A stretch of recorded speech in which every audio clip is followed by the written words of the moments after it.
Hello everyone, Dan KB Jeet Kune Physiology Morning. Today is day 6 of building mental toughness. As I mentioned a couple days ago, this is actually a good week for me and hopefully for others to build mental toughness. It's actually a good week to talk about and discuss with you mental toughness. Why is that? Because I've been battling with my mentality. I've been battling with my mind this week. Honestly, more. I'm not going to say more than ever, but more than certain times recently. Okay, so it's a good week. And why do I say that? Because a lot of times when we're struggling with something, let me say it like this. A lot of times when we are struggling with something, what happens is when we are teaching or talking about something with somebody else, trying to teach somebody else something, trying to show or discuss or explain something to somebody else to push past their mental struggles and to build their mental toughness, guess what happens? We figure our own shit out. And that's what I've been doing this week.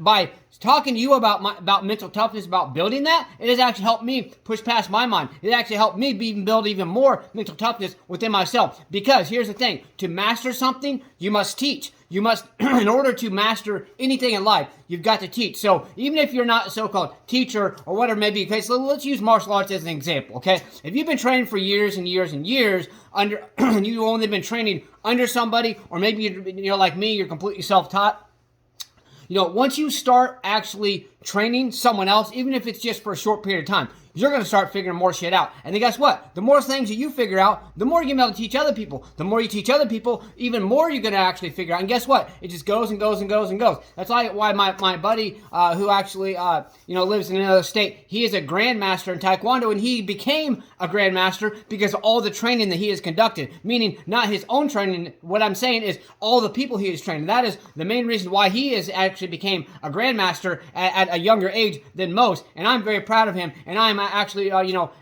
we talk, we converse about martial arts, other things as well. We converse about a lot of different things, and by that, we are teaching each other things. We're also learning from each other. So that's the thing. We've got to also realize and open our minds to build mental toughness. We've got to take advice from the people who we think are the least, susceptible to do that. So let's say, for instance, you see somebody who's actually been struggling with their mentality for quite some time, and you're like, you know what? I'm not going to take advice from them. They can't even handle their own shit. Well, guess what? By them struggling over time, even if they're still struggling with it, even if they're still, to you on the outside looking in, thinks that, oh, you know what, they haven't got past this or that, guess what? I guarantee you are wrong. I guarantee that they have learned a hell of a lot by trying to push past their mental struggles. They're probably struggling with it more because maybe they're dealing with a mentality 100 times worse than what you are, or maybe they just don't know how to handle all that shit. But I guarantee, I would bet money that they can teach you a lot about building your mental toughness, even though you think that they have not gotten very far with that. Okay, so that is the idea here, is broaden your horizon of who you're going to ask for advice, okay? The people who you think are not going to be able to give you the most advice are usually the people who give you the best advice. And I know this from personal experience in many different ways. We've got to be grasping this mentality in life to build that mental toughness. So let's get to stay motivated, believe in yourself, believe you can do it, and believe that you deserve it. Let's get out there. Let's go. Smash, punch, kick that like button. Just don't break it. Let's get out there and do something. Let's go.